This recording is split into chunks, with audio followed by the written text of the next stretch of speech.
everybody. It's August 31st, 2020, and hard to believe it, but another summer is coming to a close. It's Labor Day weekend's this coming weekend. Before you know it, it's going to be time to take the boat out of the water. It seems like I just got it in and got it running. I still haven't done a lot of the fine tuning that I wanted to get done, but I mean, it was running well enough to go tubing, but the kids didn't really have much interest in it. I actually contemplated selling it, but I haven't advertised it anywhere, so looks like maybe I am going to end up owning it until next year anyways. We'll see. Who knows what will happen.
Never know what's going to happen. I just end up selling my Dodge Dakota truck, and I wasn't planning on doing it that immediately, but it ended up springing a coolant leak. One of the freeze plugs on the block rotted out, and it was one located right behind the motor mount, which meant a 3 or 4 hour repair job to replace that freeze plug. And before you comment that that's crazy, then you don't know about the 2003 Dodge Dakota V6 and its very well documented problem of having a freeze plug that is stuck behind a motor mount where you can't get to it without taking the motor mount out.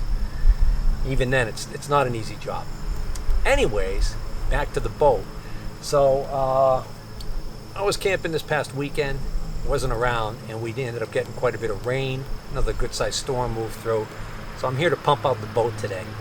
And yes, I know that there is an automatic float switch that I can buy and wire in, which will do this automatically for me. But, I haven't gotten around to getting one of those. So we're going to pump it out, and then I'm going to measure the size of the tubing that runs from the pump to the fitting on the side of the boat here, because I haven't, the tubing broke off because it's brittle, and it's a little short, so I've just been throwing the pipe over the side when I need to pump her out. But if I'm going to put an automatic float device in here, I want to have it so that I don't have to worry about that pipe being in the boat, pumping water up into the boat. I also need to figure out how I'm going to mount that bilge pump. It's just kind of thrown in the bilge loosely, and I think the old mount or base from the old bilge pump that must have been in there before is still in there. I've got to get that out of there, and then maybe I can mount the bilge pump that's in there now, which does work correctly. And if I get all that squared away, I could think about putting that fuel tank back in the boat. The reason why I'm not putting the fuel tank in now is because I need to get to the bilge to put that stuff in there. Here's another reason why we haven't been out on the pond enjoying the boat. The water level is very, very low in the pond right now, and that's causing it's causing for the water quality to be really lousy. So this is algae or pollen or something, I don't know what.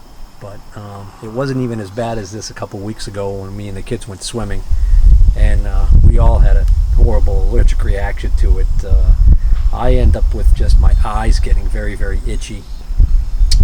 My kids end up with all the classic allergy symptoms of, the runny nose and stuffed up. It's just not pleasant, and no amount of allergy pill seems to help ward that off. So it's just nasty stuff. So normally the hose is underneath here, and it routes underneath this area here to a port on the side over here. Probably out of camera frame, but anyways, I'm just running it up through this little access port that you can open up, and right out the back here. So that's what the hose looks like. It's almost like the kind of hose you get with a sump pump or with a dishwasher drain kit, but it's smaller in diameter. But it broke off here. It actually was cracked here and was leaking. I broke it off because it was leaking like a sieve right there where that groove was. But I had noticed that the whole hose seems to have gotten kind of brittle. So I figure I'm going to try and find maybe some vinyl tubing to replace that. But we got quite a bit of water in here, so let's pump her out.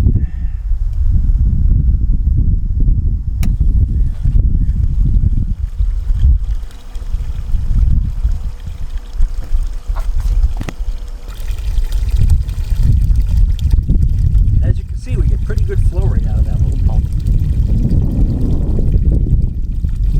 Well, I just confirmed something about my new camera that I actually thought might not be an issue and turned out to be an issue.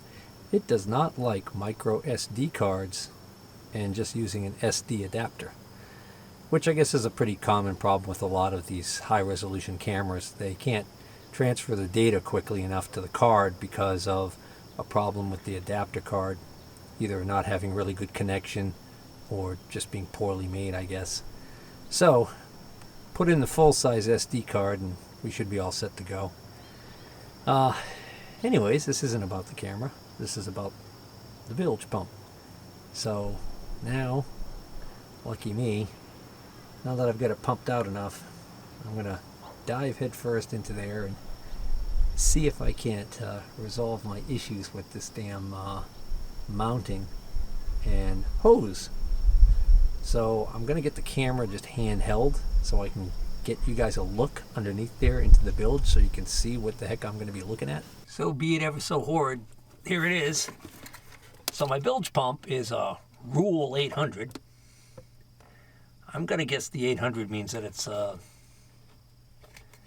well, could it be 800 gallons per minute? I don't know. I'm not going to worry about it. So you can see it's just, somebody just had it in here and thrown in here. And the problem is half the time it's sitting on its side like this.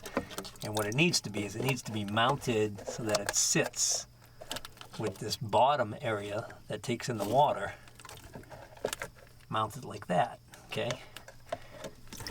And there's probably the lowest point is right there in the middle, but if you'll notice, there's this black thing sitting there. What could that black thing be? Well, that must be the bottom of a bilge pump that was in here before this one. It's the only thing I can figure. So I can't even get the current bilge pump won't even fit in this little area right here because of the fact that there's this garbage in the way. There's rotten leaves and crap. All right, so here's what I ended up taking out from the bottom of the bilge there. So this must be the bottom of a pump that was in there before, and I guess the pump probably failed and they just never bothered to take this back out and they just threw that other pump in there. I also took out a lot of rotted wood, which is disconcerting, but I mean, at least I know what it is. It's the floor and the back of the stringers back there are pretty badly rotted, which is a bummer. All right, so let me show you a couple of the mysteries that I am working on here. So, all right, so let me get this pump out of the way. So now I've got the bilge drawn down pretty far. And the first thing that's confusing to me is they've got this piece of plywood or something that they put in place here, this pad, okay, and they gel coated this in to the hull, so it's not like you can take it out, right? And that is what the old sump pump was sitting on. And the fact that it's the only thing in here that sticks up like that makes me think that by design that's what they intended. But that's not the low point. So what's weird about this to me is, why didn't they allow you to put the sump right on the bottom of the boat? The only thing I can think is that they're worried that if you screw into anywhere else in this bilge, you're screwing into the hull, and that you might screw right through the hull and damage the fiberglass and cause a leak. So I think by design I have to mount my bilge pump here on this pad. And so I guess really this bilge never ever can become completely dry. I mean, I don't see how, unless like you lived somewhere where it just never rains. Because anytime it rains, you can pump it out, but the bilge pump is just going to stop pumping once it gets down to about this level here. And you can see there's still about an inch of water sitting here. So other than taking the boat out and taking the drain plug out, and even the drain plug isn't exactly flush with the bottom, I can actually feel there's about 1/4 of an inch there. So I guess that's just how it is. But here's the other weird thing. All right, let's see if I can switch the angle around here. Okay, guys, so now we're looking back from the rear of the boat, back up towards the front. And there's a little tunnel right here that's cut into this cross member right here. This cross piece, I don't know if that's called a stringer or what, but this is all rotted, by the way. But that little tunnel, it appears to me to be clearly made by the boat manufacturer to allow the water under the floor to get back into this low point to be pumped out. But here's the thing that's weird. There's an obstruction here. There's like a thin layer of material that almost looks to me like during manufacture it was a defect. Like somebody just haphazardly was putting down a layer of gel coat or something, or I don't know, what do you call this? I'm not a fiberglass guy. I mean, this has got the blue paint on it that the interior of the boat was colored with, or I don't know if that's the natural color of the resin that they used or whatever. And this is hard.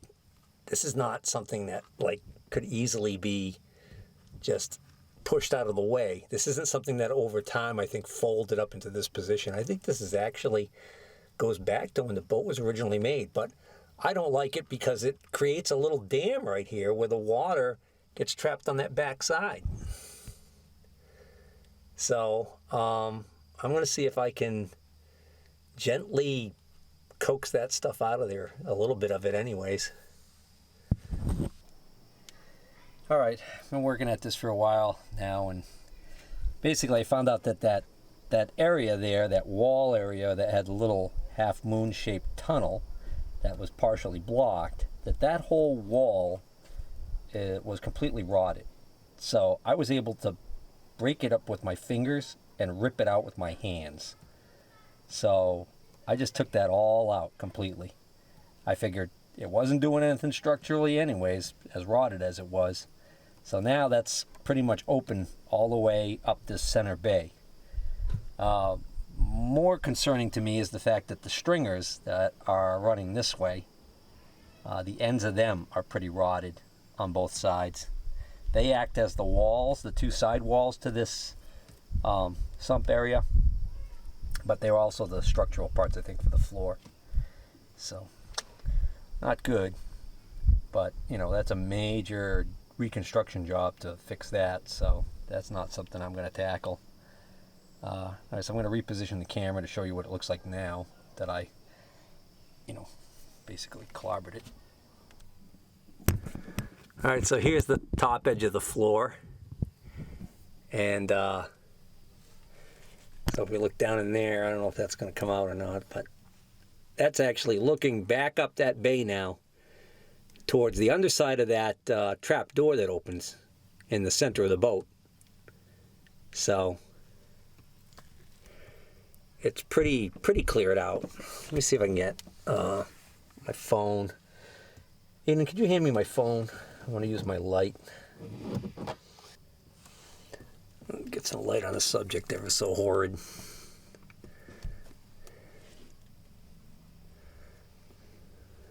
So there we go.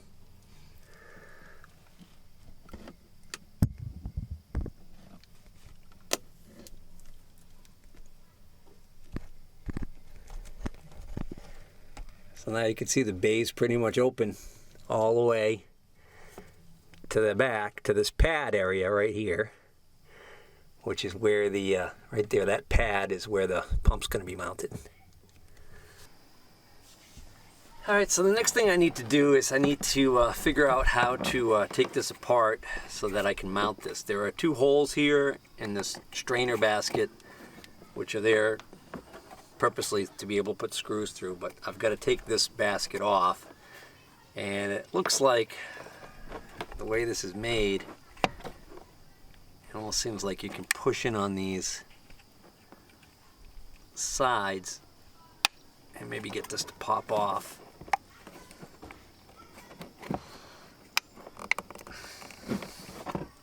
Oh, okay. I think maybe you take this top pump part off first.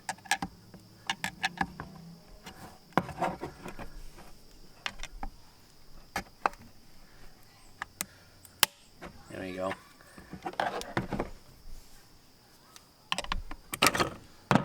Okay, so as long as I get it open, clean out any crud in there. It's kind of, what the heck that is. Ugh. All right. So that's the power head, and then we've got this just slides out. So what we're going to do is we're going to screw this into the bottom of the floor. Well, not really the floor. We're going to screw it onto that pad, and then we can reassemble this. And this looks like it's made so that no matter which way you orient this, if you need to change the output of the pump where the hose is, you can rotate it 90 degrees. All right. I'm going to rinse this stuff out. All right, I got the pump mounted in. I reattached the hose and clamp because I rerouted it, and actually it does seem like it's going to be long enough. So now I just got to get up underneath there and reattach it to the plastic fitting that goes through the hull. Well, now I got the sump pump straightened out. All right, so before I leave the boat for the evening, I actually just took it up for another spin. Still running good. Even though the water level is really low. I'm going to address this problem right here. Every time I go to open this compartment, I go to grab this and it pulls up. So I want to fix this. There's the 100% right way to fix this might be to replace all this wood. But the wood's actually, it's weathered, but it's still in pretty good shape. So I really don't want to go hog wild on this. This looks like it was glued and screwed. The screw holes are just toast. So I think what I'm going to do is I'm going to glue and clamp this with Gorilla Glue, and then re-drill new hole locations for the screws, and just basically use the same screws only in different locations to make this work. Alright, so the first thing I did was I wet the wood. Wet the wood? What the hell, right? Well, that's because Gorilla Glue, I don't know, I'm not a chemist. I don't know all the technical mumbo jumbo, but this actually should pre-moisten or dampen the wood a little bit. It actually helps with the bonding. So, go figure. Glue technology's come a long way since I was a kid.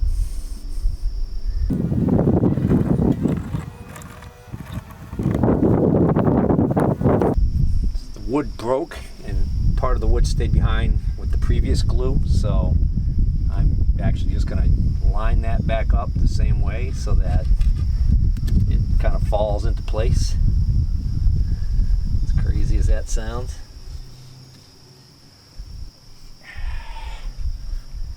And I'm going to start applying clamps.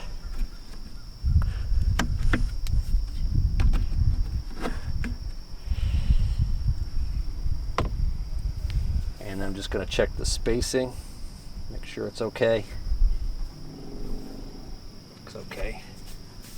And now that the spacing looks good, I'm going to, now the battery's going to die, but I'm going to take these screws out, re-drill new holes, countersink where necessary. And we'll be good to go. So, voila.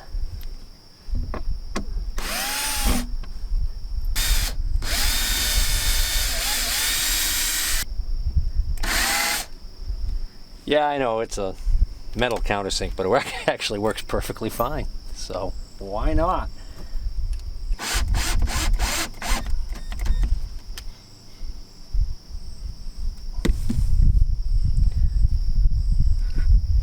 Just reposition the clamp to get the other screw out. And you get the gist of it.